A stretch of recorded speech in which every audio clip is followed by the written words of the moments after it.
Okay, you can all hear me. Pleasure to be here. Very cold up here. 80 in Palo Alto. Feels like 30 in Berkeley. What I'm going to do today is let's talk about. I think you just lost me. So it is loud, and you can hear me fine. Okay. I'm going to focus on Trotsky in Mexico. But obviously, this being a conference devoted to Diego Rivera, there will be a lot of Diego. In fact, what I'm going to do, as a way of including Diego and talking about his influence in Trotsky's story in the last years of Trotsky's life, is to highlight two things. And these are two myths that die hard about Trotsky's last years in Mexico. And I say die hard by this point based on quite a lot of experience, because even attentive reviewers of my book have missed the boat on this. And these myths end up being perpetuated in reviews. What are the myths? The first has to do with Trotsky's affair with Frida Kahlo. Yes, we will talk about that today. Most people have heard about this. Whenever I give a book talk, people have heard about it. If they haven't read about it, they've seen the movie, right? The 2004 movie Frida. Jeffrey Rush played Trotsky. Okay. So that's not the myth, because in fact the affair did take place. The myth that dies hard about this affair is that Frida's husband, Diego Rivera, later found out about it, and that this led him to break off his friendship with Trotsky. Not so. That's a myth. The second myth has to do with a certain ice pick. And I should say, spoiler alert, Trotsky does not do well at the end of this talk. My book, I actually brought a copy which I'll dig out in a moment. My book focuses on the last years of Trotsky's life in Mexico, 1937 to 1940, but with flashbacks throughout. Flashbacks to pivotal moments in his earlier career as a young revolutionary, as the great orator of the Russian Revolution of 1917, most of you know, as the creator and leader of the Red Army, more of you I think know that, and then as vanquished rival of Stalin, which is how he ends up in Mexico. But this is a conference about Diego, so let's start with Diego. It was thanks to Diego Rivera that Trotsky landed in Mexico. Stalin had routed Trotsky in the battle to succeed Lenin, who died in 1924. And then Stalin sent Trotsky into exile. The year was 1929, and the first country he went to was Turkey. Somebody wrote in a review, and I think correctly, had Trotsky decided to stay in Turkey, he might have died a peaceful death. Not so. Because from Turkey, Trotsky decided to go to France in 1933, and then when the French decided they didn't want him around any longer, he moved to Norway in 1935, and he stayed there for a peaceful year or so, but then the political pressure on the Norwegian government began to rise up, forcing it to expel Trotsky. Now, what do I mean by political pressure? The first of the famous show trials, the Moscow show trials, took place in August of 1936. As most of you know, these were sensational trials. Communists, leading communists, put on trial for the most fantastic of crimes, including assassination, espionage, wrecking, great 1930s word, and sabotage. And it was Trotsky who was portrayed as the mastermind of a group of spies, wreckers, and saboteurs, Trotsky directing their operations from abroad. A lot of people, by the way, point to Stalin's regret at having expelled Trotsky in 1929. Maybe so in 29, but the fact is Trotsky proved to be a wonderful scapegoat at the time of the trials, and Stalin took full advantage of it. So that was the first of 3 such show trials. Each involved major political figures. Each time, Trotsky was the chief defendant in absentia. So, Norway needs to get rid of Trotsky. And it turns out the only country in the world, still amazing to think about this, the only country in the world, the Soviets were hoping that he would be delivered to them, to the USSR, of course. But the only country in the world that would take him was Mexico. Thanks to its radical president, Lázaro Cárdenas, I think the only true hero in my book, by the way, come to think of it. Cárdenas thought it was the right thing to do, but also he was acting thanks to crucial intercession from Diego Rivera. Diego, who called himself, I emphasize, called himself a Trotskyist and a Marxist, and certainly was hated by the Mexican communists. That was his chief credential to calling himself a communist. The decision to grant Trotsky asylum in Mexico was very controversial at the time, within Mexico and outside Mexico, but it happened. And so Trotsky, with his wife Natalia, arrived there in January of 1937. Diego and Frida allowed Trotsky and Natalia to reside in the Casa Azul, the Blue House in Coyoacán, which back then was a suburb outside Mexico City. Of course, today it's inside the city's lines. Rivera not only provided Trotsky with free housing, but he proved to be, in fact, a vital source of funds for the first 2 years, selling off his paintings to support Trotsky, and at one point, and I think this is new in my book, mortgaging his house, the house he owned in nearby San Angel, mortgaging his house to help raise money to support Trotsky's household. And we're talking about the ability to put food on the table, but also money for his protection, to pay, in other words, for guards and weapons, including machine guns. More about that in a moment. Diego and Frida were at Trotsky's side during the Dewey Commission hearings held at the Blue House in the spring of 1937.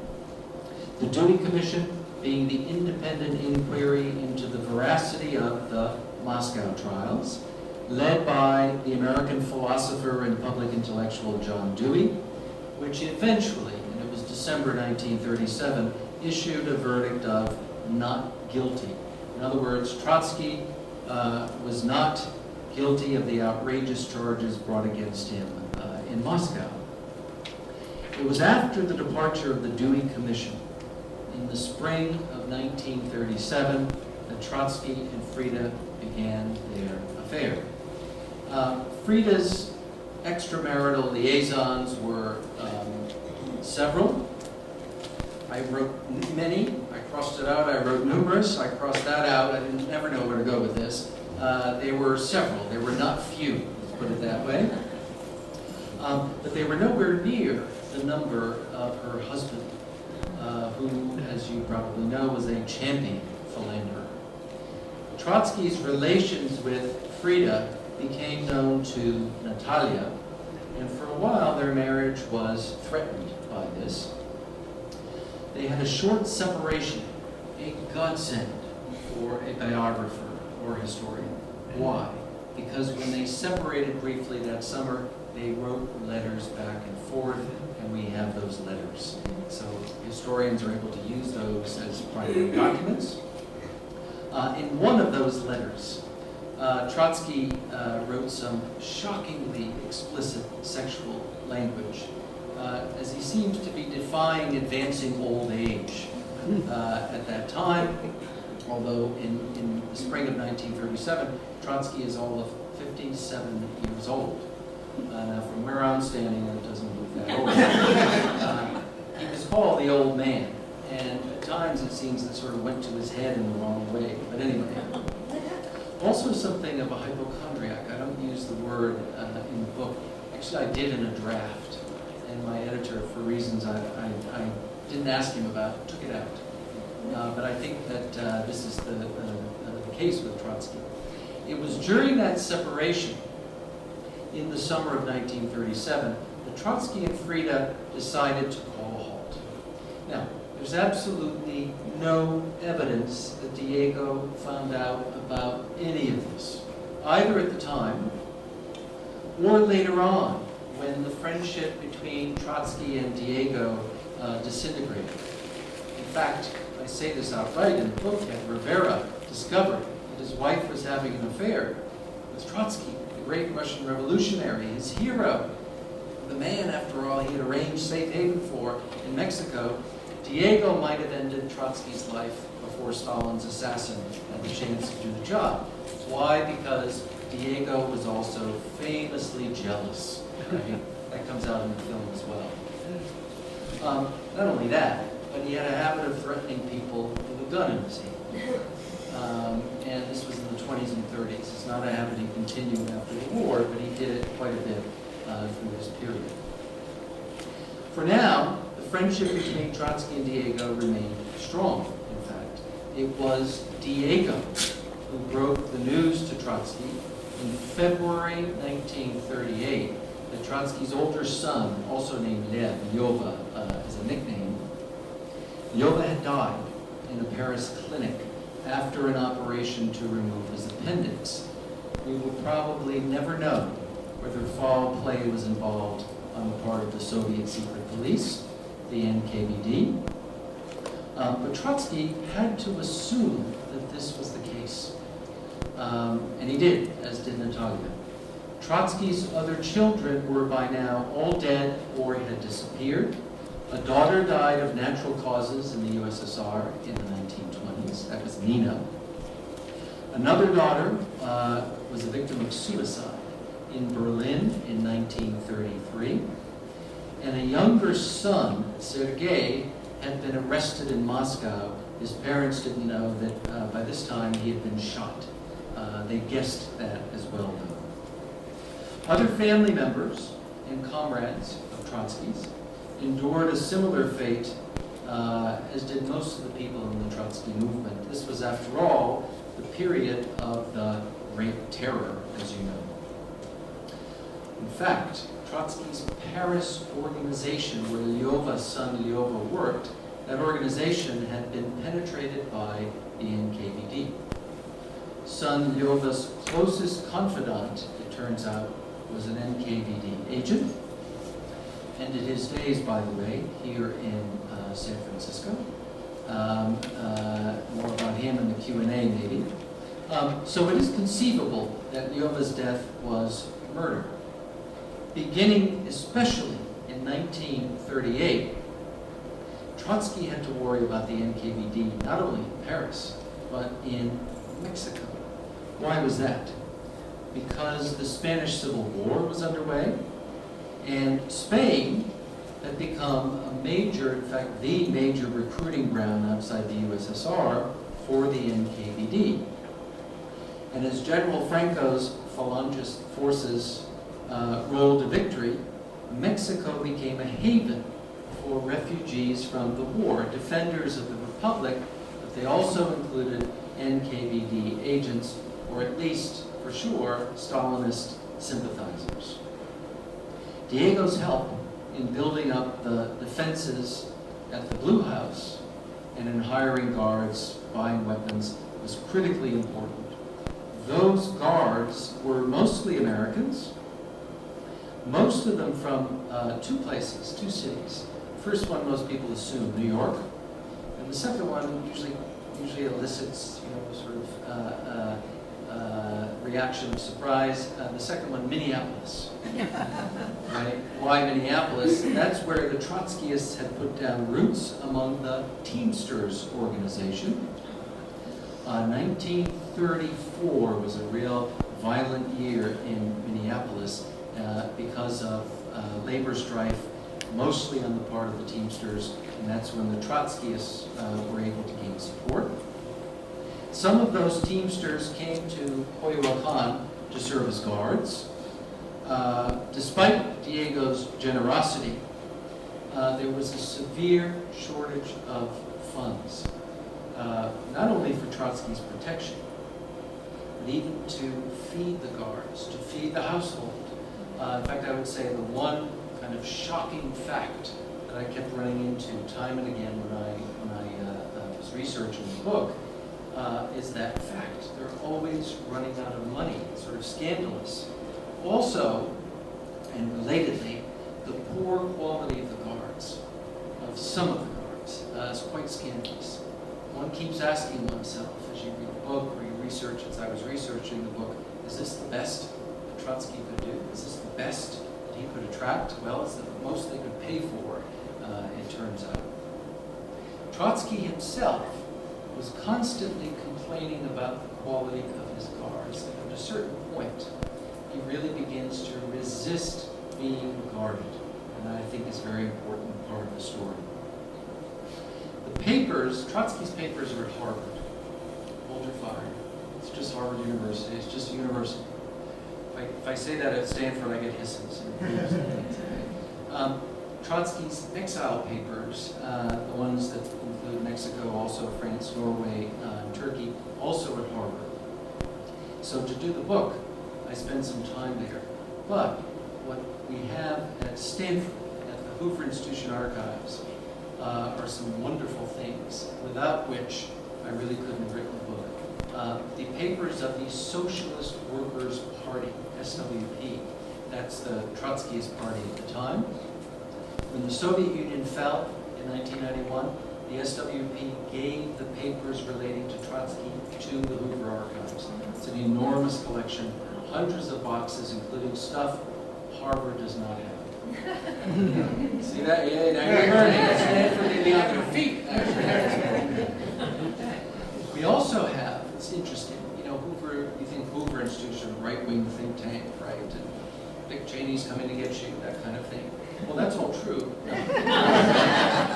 He's not coming to get you. But in fact, the Library Archives collects across the political spectrum. And we've got the papers of several of Trotsky's guards. Joseph Hansen was a key player in the final years of Trotsky's life. His papers are at Hoover, hundreds of boxes. I mean, quite remarkable. So all of that I was able to use in order to really sort of get inside Trotsky's compound and sort of get up close to Trotsky in a way I think that a regular biography would not, because you get to sort of really see his likes and dislikes and daily work habits and other things. Anyway, Trotsky is not sitting around. He has to support himself and the household. And to do so, he is writing. Something he has been doing and publishing throughout the 1930s. He established his reputation as an author in the West with his epic History of the Russian Revolution and with his memoirs, My Life, Russian Moja Жизнь, published in several languages. Both came out in the early 1930s. Both sold very well for history books. By the end of the 30s, Trotsky is working on a biography of Lenin. And that's what he would like to keep doing in Mexico. But at that point, he needs money, and what the publishers want is a biography of Stalin. Trotsky says no at first. He resists. But in the end, he decides that in order to raise money, he needs to take it on. So here we have a situation of a man who has to write the biography of a dictator in order to raise the money to pay for the security to keep that dictator's assassins from killing him.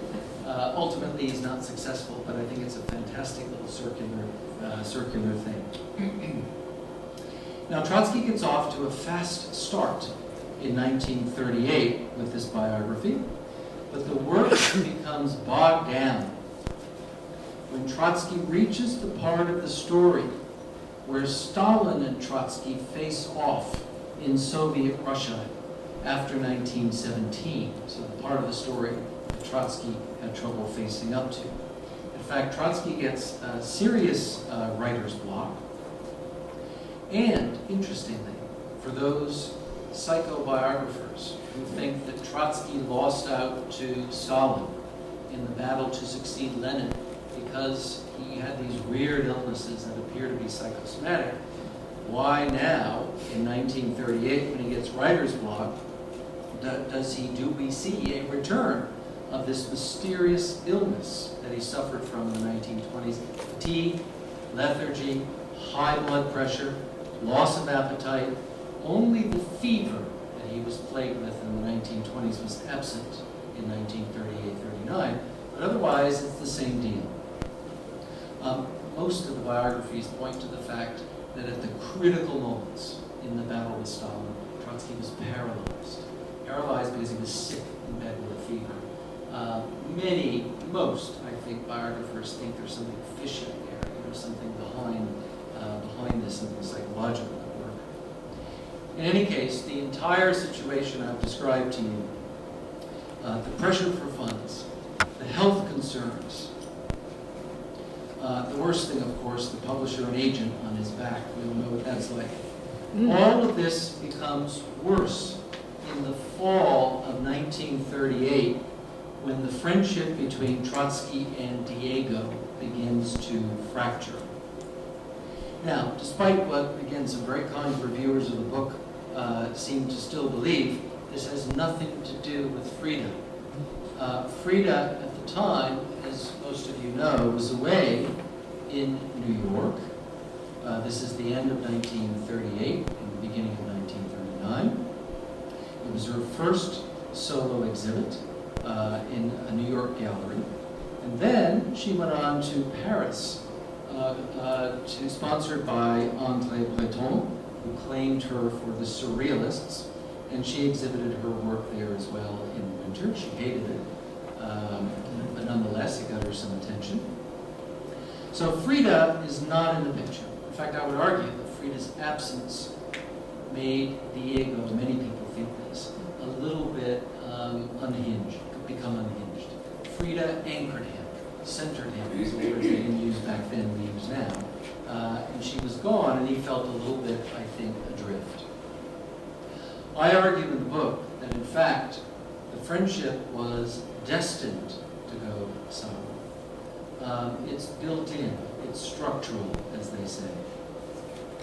You have, on the one hand, the rigid, prickly, angular Trotsky, and on the other, the reckless, riotous, gargantuan Diego, the lion and the elephant. Diego bathed irregularly, dressed carelessly, seldom arrived on time for anything. Trotsky, meanwhile, was a stickler for neatness, regimen, and routine. Very difficult man to live with, I think. Both men had tremendous work ethics, but Diego's self-discipline was restricted almost entirely to his painting. When he had a brush in his hand, he tended to lose track of everything else. On the Day of the Dead, November 2, 1938, Diego walked into Trotsky's study at the Blue House and presented him with a gift. That gift was a sugar skull with the name Stalin written across the forehead. Not an unusual gift for the Day of the Dead, but nonetheless, this is Trotsky we're talking about as the recipient of the gift. Trotsky was not amused. It's a very strange moment. Diego is trying to make a joke, and Trotsky's not buying it. And as soon as Diego had left, Trotsky ordered his assistant to have the offending object destroyed. So that sort of, I think, is a sign that at that point, an unmistakable sign, things are unraveling. Friendship is unraveling. The split came that winter. And it came, I think it would have happened anyway. I think Diego was almost looking for a reason to break with Trotsky. I think as Trotsky became more and more isolated, I think that Diego felt tired of the isolation. But for sure, Diego in that winter went off the rails politically. Here, Frida could not have helped him out. She would have joined him in going over the bridge, off the rails, whatever, over the cliff. Why did he do this? He had encouragement because Mexico's presidential elections were looming. In fact, they were another year and a half away. But we knew that President Cardenas would not run, could not run again. And President Cardenas refused to designate a successor. So what we ended up with were two candidates. The eventual victor, Manuel Avila Camacho, was the Minister of Defense under President Cardenas. He sort of positioned himself as the center-right candidate. His opponent was Juan Almazan, army general, very right-wing, and a man who had Diego's support for several months in 1939, and Trotsky could not figure this out. Camacho would eventually win July 7, 1940, that's a long ways away. For now, in that winter of 1938-39, Diego is doing what Trotsky calls zigzagging. I would say it's freelancing. Turns out Diego was not a Trotskyist at all.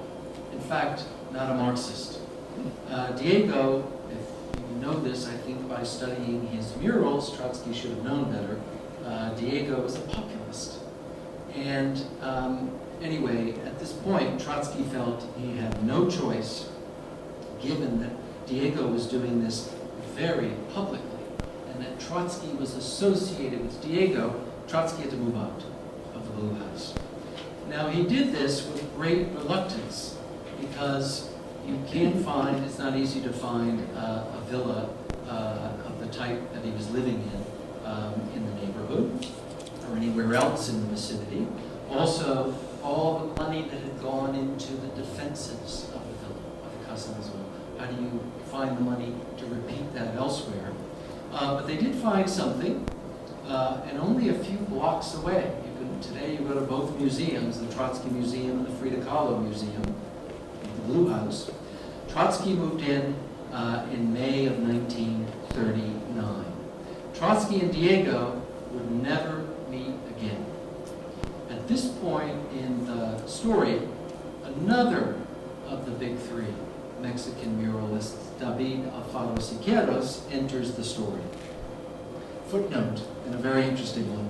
Trotsky had a brief and very stimulating encounter with the other great Mexican muralist, Jose Clemente Orozco, in Guadalajara in the summer of 1938, an encounter I described in the book.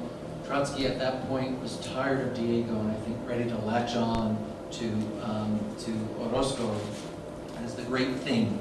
Orozco and Diego, tacit competitors at this time. Trotsky came away and turned to Joe Hansen. He said about Orozco, he's a Dostoevsky. Well, he may have been a Dostoevsky, but Trotsky was not about to become a friend of Orozco. If you know anything about Orozco, they were not going to become fast friends. Anyway, Siqueiros. He's the late starter of the three great muralists, partly because, unlike Diego, he took politics seriously. He was not a dilettante. He was, in fact, very heavily into Communist Party politics. And indeed, and here's one place where that film, 2004 film, is accurate, he was Diego's nemesis, political nemesis. Siqueiros lived up to all the brave talk. He went off to fight in the Spanish Civil War.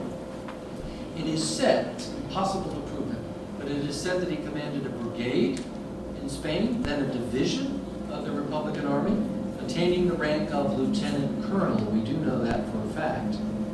And it was in Spain, very likely, that Siqueiros was recruited by the NKVD. Some think it's Mexico, most think that the first contacts were made in Spain.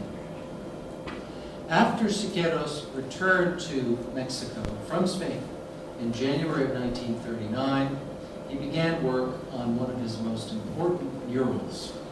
The title of it, don't be misled, it's called Portrait of the Bourgeoisie. It sounds like Manet or something. It's not. It's in the stairwell of the Mexican Electricians Union. You can go and see it today. It's considered a masterpiece of 1930s mural art. Very violent. Those figures that dominate the mural they look like, they're wearing helmets that look like Nazi helmets. And in fact, the mural is an anti-fascist mural. The problem for Siqueiros, and it was not his problem alone, is that on August 23rd, 1939, the Soviet Union signed a pact with Nazi Germany, the Molotov-Ribbentrop Pact, or the Nazi-Soviet Pact. And quite suddenly, you know what happened. The Nazis were our friends, or at least they were no longer the bad guys that we had, we had depicted them the way we had depicted them before. So he had to pull the swastikas out of the mural. Fascinating story. There's a great article about it, cited in the book. And he had to change the name. He had several names that were very anti-fascist. This is called Portrait of the Bourgeoisie. One would like to think it's an ironic title. Very curious. Anyway, it's great. Go see it if you're in Mexico City. Find the Mexican Electricians Union and go see the mural. They'll let you in. So that was the main activity he was involved in, Siqueiros. But he was also involved in an activity on the side, sponsored by the NKVD. He was enlisted to lead, ready for this, an armed commando raid on Trotsky's home. Oh, that, you say. Well, I mean, it's quite a thing. He was the leader of the raid. It took place before dawn on May 24, 1940. 20 men dressed in police and military uniforms, armed with machine guns, entered the grounds of Trotsky's compound. How did they get in? Led in by one of those American guards from New York, who was recruited by the NKVD. Once in place, so they funnel in, all 20. Once in place outside Trotsky's bedroom, and with Trotsky's guards pinned down by machine gun fire in their quarters, the intruders unleashed a barrage of machine gun fire, a crossfire from 3 directions into the Trotsky's bedroom. They also carried 3 homemade bombs, only one of which went off in a room adjacent to the bedroom. I always think of that term the social scientists used. Trotsky's death was over-determined. They had all this firepower. Well, they left after 15 minutes. They believed they had completed the job. In fact, they had failed. Trotsky and Natalia had simply ducked down in a corner of the room and survived. Trotsky's comrades called it a miraculous escape. Trotsky would get impatient with this miracle stuff. He said it was dumb luck. It happens in wartime. Remember, he was a Red Commander. Happens in wartime, people make mistakes, we got lucky. I opened the book with this episode, by the way. Now, they know it's serious. Now come the frantic preparations for the next attack. The anticipation is it will be with bombs, and not the duds that they brought last time, but real bombs. The villa, in other words, must be transformed into a fortress. Turrets will now be constructed atop the high walls. Double iron doors will replace the wooden entrance to the garage. Steel shutters will cover the windows.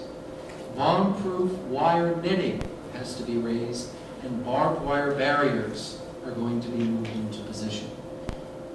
But even as those fortifications begin to rise up, the NKVD decides to, what? Go to the fallback plan.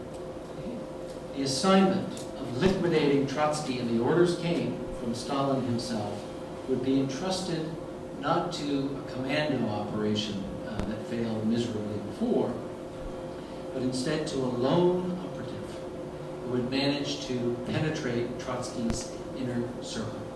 He was Ramona America, a Spaniard recruited by the NKVD in Spain during the Civil War. Now don't lose me, you're almost at the end, don't lose me here, because it gets complicated. In Paris, in the summer of 1938, disguised as a Belgian student using the alias Jacques Monard, he seduced the sister of one of Trotsky's former assistants, What a long shot that was, right? This will pay off, big time. This sister was a Brooklyn Trotskyist by the name of Sylvia Akal. Mercader Mornar followed Sylvia after the seduction, follows her to New York in the fall of 1939. He just gets out, by the way. World War I breaks out September 1. He sailed that day. He might never have gotten to the States. He arrives using the name Frank Jackson or Jackson. He says he's a Canadian businessman. The NKVD, get this, I mean, the gang that couldn't shoot straight in the commando raid, and now we have Frank Jackson, spelled Jackson. Okay. Only one person asked him about this, the deal with the spelling, right? Anyway, Canadian businessman. He maneuvered Sylvia down to Mexico City and used her to insinuate himself into Trotsky's household. He claimed to have been a heavy financial supporter of the French Trotskyists back in Paris. And of course, by the summer of 1940, there's no way to verify this information with the French Trotskyists who were on the run from the invading Germans. The outbreak of the World War, which starts with the Nazi-Soviet Pact of August 1939, really, struck a big blow against Trotsky's followers in New York City, which was really the center of the Trotskyist movement. Although this was an eye-opener to me, the total number of Trotskyists at the height of the movement was, the way I calculated, no more than a couple of thousand. I mean, they're not going to overthrow any government. Trotsky thought, this was down the road, an opportunity, a couple of thousand maximum. When the war broke out, Trotsky, very, very mysteriously here, I think this is a very interesting moment, insisted on supporting the Soviet Union, despite the fact that the Stalin regime had wiped out his family and his comrades and was trying to have him killed. Trotsky actually tried to justify the Soviet occupation of Eastern Poland and of the Baltics and of the Winter War with Finland in 1939-40, justify it by saying that the Red Army was spreading socialism to these lands. Now, what did that mean? In Trotsky's mind, all it had to mean was the state ownership of the means of production. He continued to maintain through this time that the Soviet Union was a worker state, a degenerated worker state, but nonetheless a worker state, despite the fact that Trotsky was one of the first also to call it totalitarian. There were only two totalitarian states, Nazi Germany and the Soviet Union. So it's a worker state, but it's totalitarian. Now this did not go over well with the New York followers. In fact, it split them in two. On the one hand, you had a majority supporting Trotsky very shakily, right? Faith in the old man, but boy, is the old man, losing it here? Some of them wonder. Meanwhile, a minority wanted to condemn Soviet military aggression outright and deny that the USSR was a worker state of any kind. Sylvia Akal, the cat's paw in this story, took the side of the minority. And when she got to Mexico City, she was invited to the house to debate with Trotsky and the guards at the house in Coyoacán. This is where Ramona America saw his opening. He posed as a supporter of Trotsky and the majority. He wrote a draft of an article defending the majority position, and he had it ready in August of 1940, and he asked Trotsky to read it. He maneuvered to be alone with Trotsky, just the two of them, in the late afternoon of August 20, as the guards were busy installing a new siren that had just arrived from the comrades in Los Angeles. Mercader, whom Trotsky understood to be a Canadian businessman by the name of Frank Jackson, someone who sympathized with the cause and was a potential source of funds who could replace Diego, right, as the money bags of the operation. Mercader entered Trotsky's study with him at around 5:30, carrying his trench coat. Inside the coat was a dagger, a handgun, and a pickaxe. Not an ice pick, a pickaxe. One end was pointed like an ice pick. The other was flat and wide. The handle, about a foot long, had been cut down for concealment. Trotsky and his assassin, all alone. And the rest is up to you.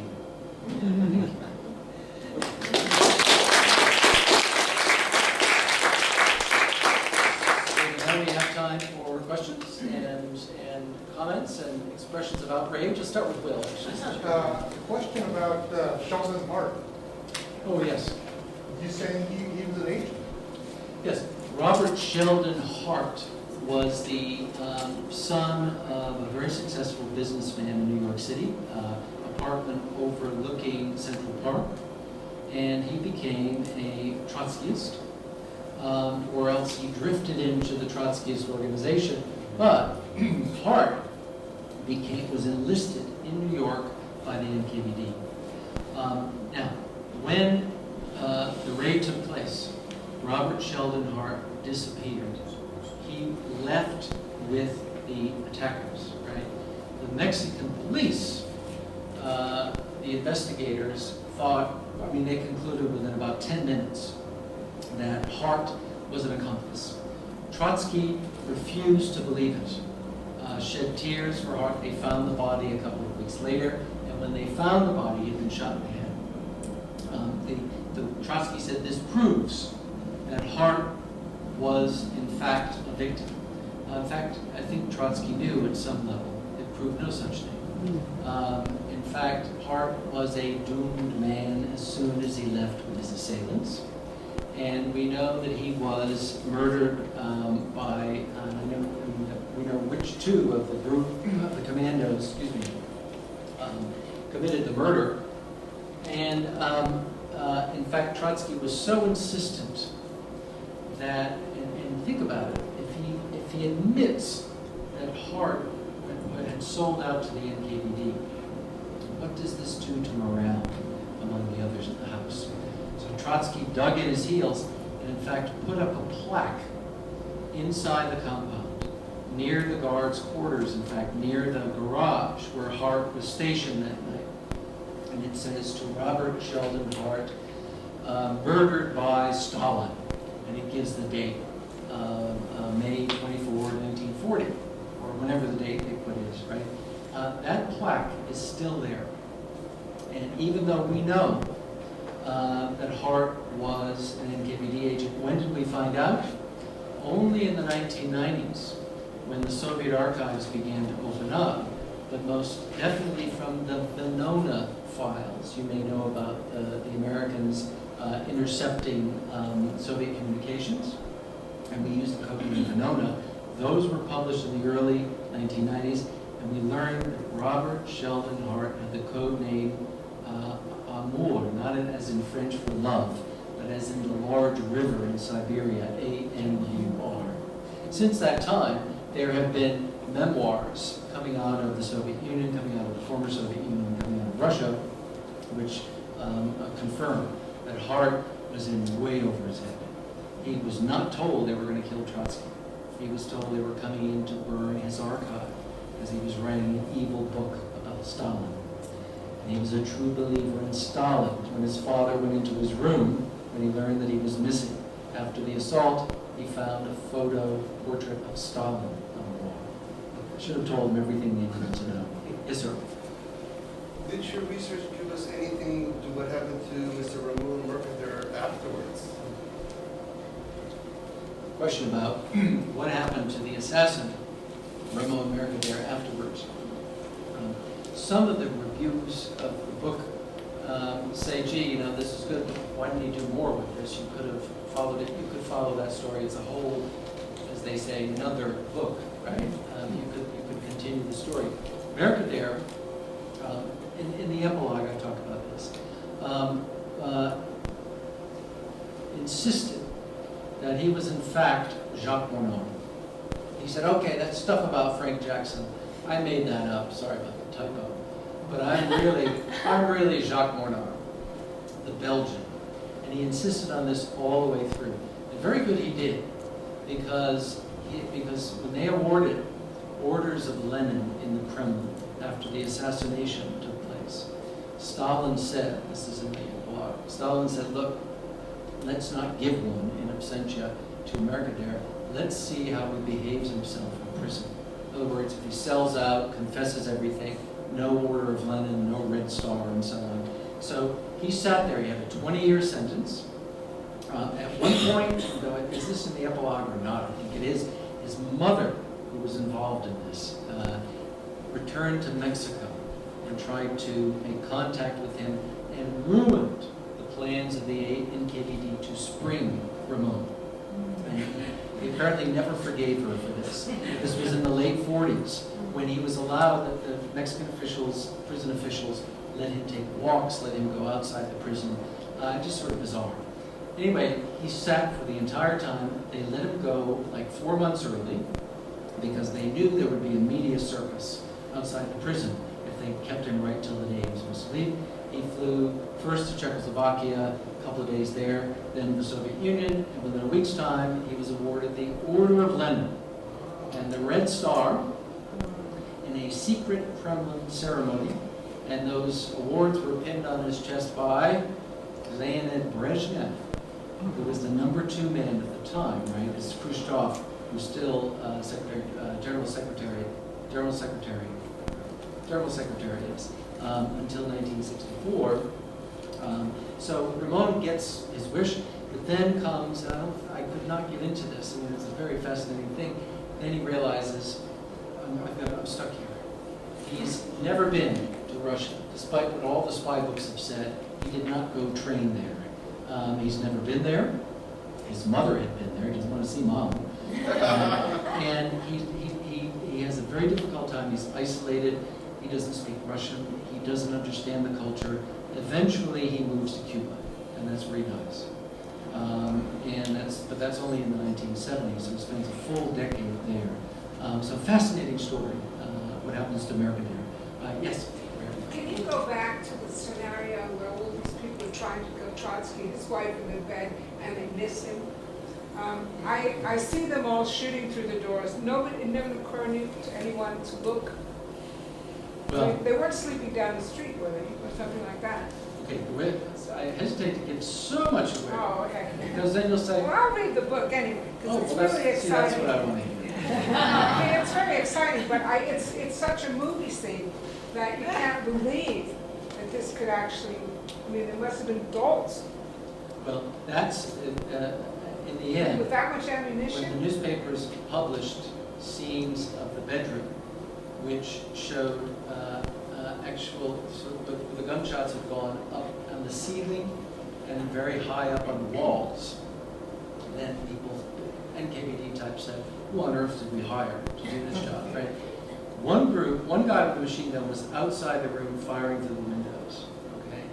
And this is like, this is again a game that couldn't shoot straight, they could have killed each other.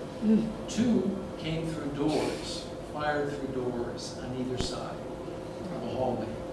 And the coup de grace, should have been, came when one guy who had gone through the bedroom of the grandson, I haven't talked about this, but Trotsky's grandson was living with them.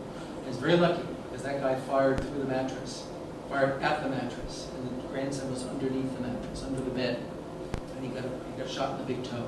But he could have been dead. And this guy kicked the door down and pulled out a pistol at that point and fired into the beds. Why don't you check exactly? Later, the excuse was used that they had had a lot of tequila. I don't think so. And I think if anything, loss of nerve. Let's get out of here. So many bullets fired. But you're right. Somebody should have gone in with a flashlight and made sure the job was done. And Trotsky said we had to be perfectly still and not cry out. And they were lucky. It's crazy. You still have to buy the book. No, I mean, it's just absolutely nuts. I mean, yeah. Not just from the viewpoint of assassins, but with that much ammunition that they had no idea. I mean, it just is. And the guards They who must not actually, have discussed it before they went in. the guards who were pinned down were certain that both Trotskys were dead. Zippers. I mean, when they went into the house and kicked down the other door to get into them, they couldn't believe it. They were unscathed, a few cuts, but unscathed. And only the grandson was wounded. Will, you have another one? Just about Asaltar los Cielos. Are you familiar with that? Who is that? Asaltar los Cielos is a Spanish movie about Ramona America. Oh, yes. What's the English translation of that? Reach for the Stars or something like Yeah, that. it's a strange name. It's a documentary. It came out, it's been about 10 or 15 years. It might have been in the 1980s. You can rent it. Netflix has They it. do. You know, the Asaltar on the Reach for the Stars. Asaltar los Cielos is a Yeah, but Spanish it movie. is it in, It is like Reach for the Stars or Reach They for don't the use Sky. stars, Reach for Heaven or something. Yeah. okay, cool, But okay. in there, they talk about this, and they've got some interesting interviews. Runs on a bit long, but anyway. Other questions or comments? Yes. This is a little morbid, but as a child, I remember my mother talking about Trotsky's brains on exhibit or his body, some parts. I don't know. That's why I'm asking because what happened to his body? Cremated. Trotsky's body was cremated within a few days. Well, I'll tell you this little story. When the book came out, all kinds of people come out and say, I once knew, I have this story to tell you. And one of the best happened just a couple of months ago. Somebody from Indiana contacted me and said, I knew Hank or Henry Schnauz. And I said, oh, really? You knew Hank or Henry Schnauz, who died just 3 months ago, one of Trotsky's guards. Died 3 months ago at age 100. Wow. And so this was like, wow, for the last 10 years of his life, he was not, sort of leaving in and out of coherence and so on. Well, Hank Schnauz, there were 3 Hanks who became guards. And I decided, Hank Schnauz was there for 6 weeks, and I thought, that's one too many Hanks. And I didn't include it, right? But this, of course, this guy's first question was, why isn't Hank Schnauz in your book? And in fact, it's a great story there because he went down freelance. He went down on his own. Didn't ask the comrades in New York for clearance. And that was a thing you were not supposed to do, even if you wanted to visit the old man. You had to ask permission. He showed up. And when they found out in New York, they got a letter. They went, as we would say today, ballistic. You tell Schnauz to get on the next train and get back here at his own expense and so on. Well, Schnauz could fire a gun. In fact, he was a real marksman.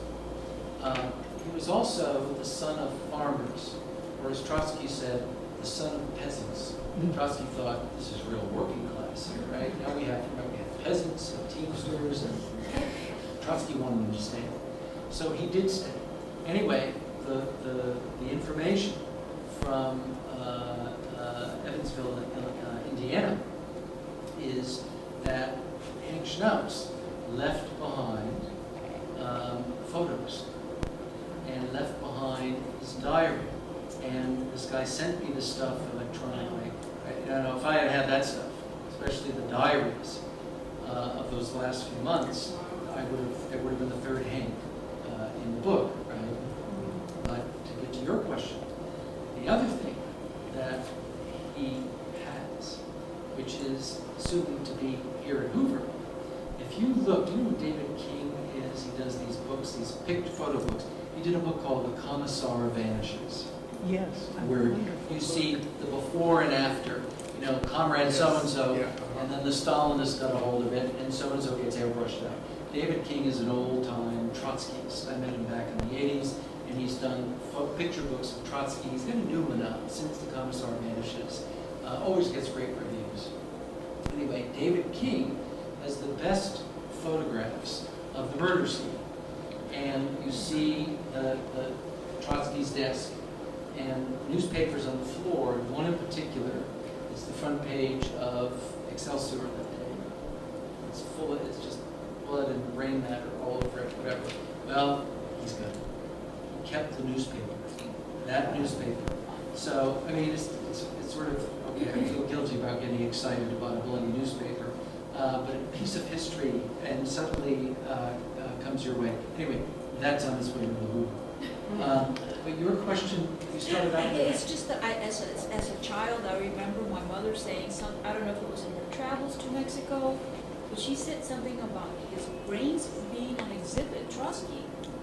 No, that wouldn't happen. Lenin's brain was very much analyzed. In fact, if you Google Lenin's brain, you get, that's a partial book title. Actually, it is the book title of a guy named Paul Gregory, who's a Hoover Fellow, who did a book about this, using the KGB archives and showing how they analyzed Lenin's brain because they thought he was some sort of, big genius type. So the brain must be different. Measurements of every type. What they were going to do with the brain, and so on and so forth. It's a great little story, which he turned into a kind of book of essays about revelations from the archives. Other questions, since we have plenty of time? Yes? Well, it's a comment and a question. As a librarian and Rivera historian, every time I come across a piece of primary material, I'm absolutely thrilled, whether it's a letter or a telegram or a photograph or whatever. Obviously, your book and your research is based on access to primary source materials.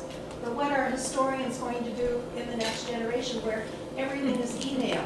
People don't write letters anymore. We have letters where the writer kept a carbon copy of the letter she wrote, and then we could match it up with the letter she received in return. What are historians going to do in the next generation with email that has been deleted? I want to know. Yeah, the email question, I'm very grateful that I'm not going to have that problem. I'm going to stick to, pre-1985, whatever. But you're right. When you see the documents that Trotsky saved. Diaries. Diaries, exactly. Letters. Joe Hansen, who is the guard who becomes Trotsky's kind of almost like alter ego. Trotsky would say it ain't so, Joe, when things were going badly for the cause, and that was quite often. Hansen was married, and he comes to Coyoacán at the Blue House first. He made the move with them, and writes letters back to Utah to his wife, and his wife writes back, which was mildly interesting because it helps me identify some of the characters that he's talking about. But those letters are fantastic. And I'm reading along, and you can't tear me out of those archives. And then I know it's coming because he brought his wife down to live in Coyoacán. And I'd like them to be together, but I'm thinking, no, not now. Go away. And André Breton is coming down. And that's those three together. It's a wonderful chapter, I think, in the book, their story, the strained relations. Diego and André Breton get along much better than either of those two with Trotsky, the two artists, right? And Trotsky is really tough. And I want to see what Joe Hansen's going to say about Breton. And of course, his wife arrives just as Breton does. And I just think this is not fair, but it's much fairer than a lot of historians will find with trying to rely on email, electronic stuff. So I sympathize with future historians. Yes, sir. Just a point about that. Hopefully I'm the only lawyer in the world, but this has become a tremendous focus of very, very sophisticated litigation. The whole area of preservation of electronic data is a monumental source of both expense and litigation, and we now have very sophisticated regimes that immediately have to be put into place for preservation of all emails, suspension of all erasure and overwriting of all kinds of electronic data as soon as you have a hint that there might be litigation involved. So this is a huge area. Well, I was very happy that you mentioned one of my favorite books, The Comrade Vanishes, and we're talking about electronic data. Let's try Photoshop. Oh, yeah. Okay, but I missed two things.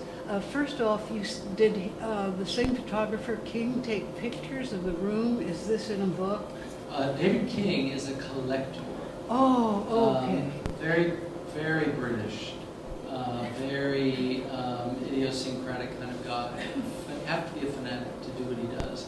And his collection, his archive, when I visited him in this apartment, thinking, if this place ever caught on fire, he would lose everything. Mm. He must, since then, that was 84, have secured the collection. But he collects, and that's a contemporary photograph, maybe a police photo. And that photo you will find in the coffee table book. And when I say coffee table book, I mean it was a serious book. My wife always says, don't say coffee table book. It sounds like something that you spill coffee on. Not so. It's called Trotsky. Okay, thank This is you. the latest one. We just put out History of Communism or something, I forget. But they're always entertaining. And it's a teaching tool, by the way. I have a talk I gave about, and I've done this with my undergrads, about censorship in the Soviet Union and how history was distorted. You can't do better. And there's stuff, some of the stuff is online. You look up Commissar Vanishes, he's got a website, you can grab some of those. It's students gasp when they see some of these things. How did they get away with that? And this is well before Photoshop. So-and-so is in the photo of Stalin, then it's suddenly solo photos of Stalin with a lot of room to display. Well, I use it in teaching art as the fact you can really alter anything, because a lot of the stuff that was altered were in the King book were oil photos. Or what photos? Photos using pigment. Photos using pigment. Yeah, so I mean, and also it gets around the cliche of photography being the truth. Exactly, right. Now, yeah, okay, yes. I'm wondering if you've seen the new Barbara Kingsolver book, The Lacuna. Oh, yeah. She treats Trotsky, what I think is very sympathetically.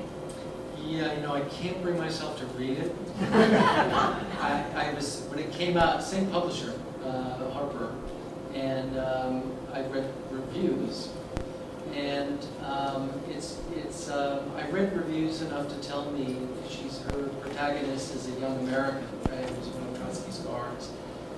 But is that true? He says a young man who lives in a house. Secretary Cook. Oh, okay, Secretary Cook. Doesn't she have Trotsky living with Diego and Frida? In Part the of it. beginning. At the beginning. I mean, that, And then the that's move. science fiction, actually. And then the what? The move from the Blue House to the Trotsky House. I see. By the way, in the feature film, to finish with that, I have so many friends who love Barbara Kingsolver. And so at some point, when I have sufficient distance, I will read a book. I was also influenced negatively by Fresh Air, Mhm. Maureen Corrigan. Mhm. And she really slammed it. In her, way, she has a way of kind of chewing her words as she talks, probably, if you've heard her. And she kind of, by the end of the review, I thought, oh boy, my publisher sent me a complimentary copy. And some of the reviews of her book mentioned, we want the real story kind of thing. I was like, yeah. But anyway, at some point, I would pick it up. Where was I going to go from there? Barbara Kingsolver, what did you say? I was talking about what, I'm sorry? King, David King. Yeah, David King, I was going to go somewhere with that. I have a question, I have a story to tell. Yes, Jean. I just had a comment with the whole commissar thing, made me think of it. Someone else who did it, I think it was Graham Field was mentioning that Diego Rivera was, he had the second solo show in the New York Museum of London, and he was in a very influential art history book in maybe the 30s or the 40s. He was listed as one of the central figures of the time, and by the 50s he was completely gone. They took him out completely as an influential artist. So people got vanished here too. Well, so stay on Diego for a moment. There's a great stuff, but I have to be very disciplined, as authors normally do, right? With what you leave out. If you're not, you have an editor who will ask this stuff, just take it out. But Diego's behavior at the time of the attempted commando raid, Will and I were talking about this before this session. The police immediately suspected that Diego was behind this. You shake your head and you say, what? But they knew he had broken with Trotsky. Trotsky said, you're out of your mind. Diego's not behind this. But they thought, Diego Rivera, he threatens people with a gun, right? And the interesting thing, with Diego, what do you believe, right? And you know, somebody says Diego published a memoir and autobiography. Oh, really? That sounds dangerous. I mean, really, what do you take away? Or what can you take away as factual? We do know, and you'll correct me on this if I don't remember the details quite right, that when Paulette, she says Goddard, the actress, found out that the police were going to be looking for Diego, she was across the street from the San Angel home at the, what's the hotel? At the San Angel Inn, right? And called him, saying, you know, this is what's happened, they're going to come get you. And if I'm not mistaken, she drove up in a car, he got in the back seat underneath a blanket, and they were able to drive past the police blockade. And that's the story that gets told. And Diego was, this is embarrassing, do I tell this in the book? I can't remember. I mean, maybe it was in there in a draft. He rushes to the airport, this is Diego's story, and flies to San Francisco so he can paint. Well, in fact, the way it actually works out is Diego had planned to fly a few days later to San Francisco, and he left on his scheduled flight. And you know, one of the confirmations of this, I got to Mexico City. At one of his murals, there was a kind of little display out, and it had his visa, and it shows the exact date when he applied for it. It was before the assassination attempt, when he left, and so on. Diego self-dramatized with a vengeance, and he saw an opportunity here to do that as well. And then when we'll tell this story later on, but when Diego learns of the assassination, learns from Frida, who calls up, that's what I was going to, now I'm going to come to the story, who calls up and says, Mataron el viejo. Mataron el viejo. meaning, They killed the old guy. they kill the old man, right? And so and Diego is safely away, so we're not going to accuse him of this one, right? In the movie, this is where I didn't like Jeffrey Rush's Trotsky, by the way. Who played Diego? Alfredo Moreno. Molina. Alfredo Molina. Was he the same guy that played the father in Education? Yes, yes. He was excellent in that. I'm just now realizing that's the same actor. Fantastic. You've got to see an Education. If you see one movie this weekend, see an Education. Anyway, in the 2004 movie Frida, the Trotsky is assassinated. Go ahead. Tell me if I'm wrong about this. I haven't seen it in a couple of years. And Frida turns to Diego and says, you know, basically, okay, let me back up. Trotsky moves out of the household. The implication of the film is because Diego found out about the affair with Frida, and Frida says, my God, you know, he's going to be out there, he's not, you know, no protection, whatever. And then when he gets killed, the implication is he got killed because of the affair with Frida, and Diego wanted him out of the Blue House. None of that is true. That movie is based on a very good book. What's the name of the author? Hayden Herrera. It's a bad book. Hayden Herrera doesn't put that in there. Still a bad book? Okay, I'll talk to you afterwards. But that's not in her book. No. Anyway, that's what I remember to say. How many more minutes do we have? We have about 4 minutes, maybe one more question. One more question or a quick story? Story. Okay, very quick. Trotsky had 2 warnings that there was a spy in the Paris organization. The warnings came from the same guy, a defector, KGB Colonel General Orlov, Alexander Orlov, who ended up in the United States. He wrote a letter the first time identifying the guy as Mark, and there was a guy, the closest comrade who turned out to be an NKVD agent was Mark. Nothing happened. The second warning, that was sent from the East Coast. The second warning was a phone call from San Francisco. Orlov was living in LA at the time, brought his family to the World's Fair, what do we call it? The Golden Gate International Exposition, exactly right, and made a phone call from San Francisco and asked to speak to Natalia. He was so convinced that they were going to use this guy, Mark, either send Mark himself to do the murder or somebody else. Trotsky refused to take the phone call, thought it was a hoax, thought it might be a trap. They have to go outside to get the call, so maybe it's and then somebody drives by and machine guns the phone booth or something like that. Anyway, Mark is in Paris. He's a spy. He works with the Trotskys, but he's also studying anthropology. He moved to the States right at the beginning of the war. I can't think of his last name, it'll come to me. And he becomes a student of Margaret Mead. He writes a celebrated book in the 50s, Life is with People, still in print, still widely used in schools. And it's about Jewish shtetls in the old country, and I'm talking about Eastern Europe. A celebrated book, Margaret Mead wrote the intro. Shortly after that, Alexander Orlov decided to surface because Stalin had died. And when he does, he starts talking to emigres. And one of the emigres one day said to him, listen, there's this guy named Mark from Paris. And Orlov knew that this guy was the snake, the NKVD agent. Told the FBI, hearings were held, Mark was caught in a lie, he was convicted of perjury, sat for 5 years.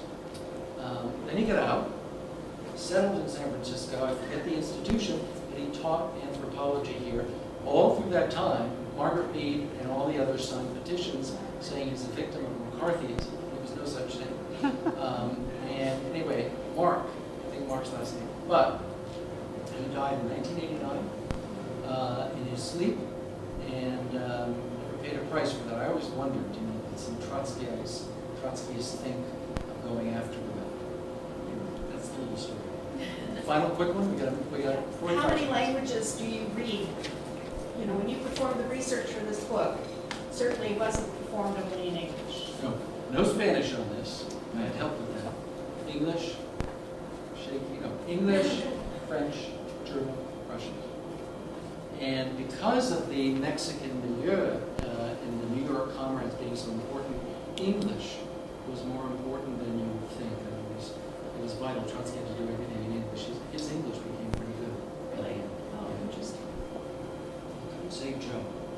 Joe Henson, for some reason, Joe, that syllable, couldn't say Joe.